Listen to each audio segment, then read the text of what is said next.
I strongly believe that for teaching it is extremely important to evaluate all different aspects of neurointervention.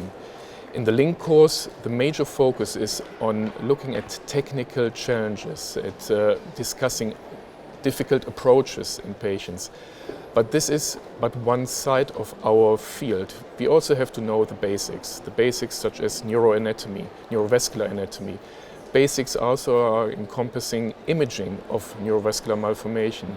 And therefore, in order to be able to teach junior and more senior neurointerventionists who nowadays come from different aspects, they come from neurology pedigrees, they come from neurosurgery fellowship programs, they come from neuroradiological fellowship programs, is to be able to show them all of these different aspects in our field.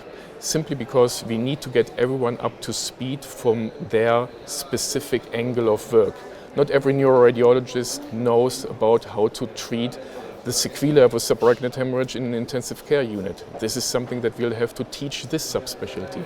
Not every neurosurgeon will know how neuroimaging pertains to our treatment strategies. This is what we'll have to teach this subgroup. And therefore we'll have to have different aspects of training and different courses, and the LINK course is definitely one that is important for all of us.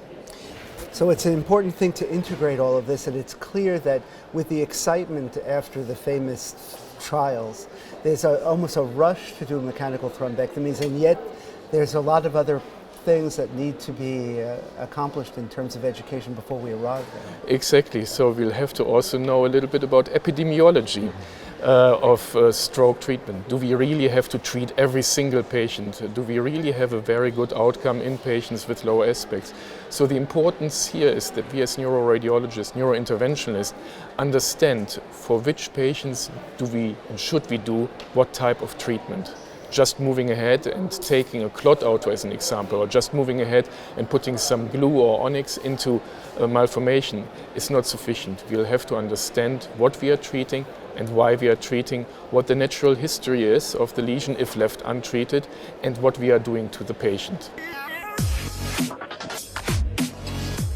So we are performing like one purely diagnostic course in neuroradiology that we think could be of interest for those neurointerventionists who may need to get up to speed from the neuroimaging perspective.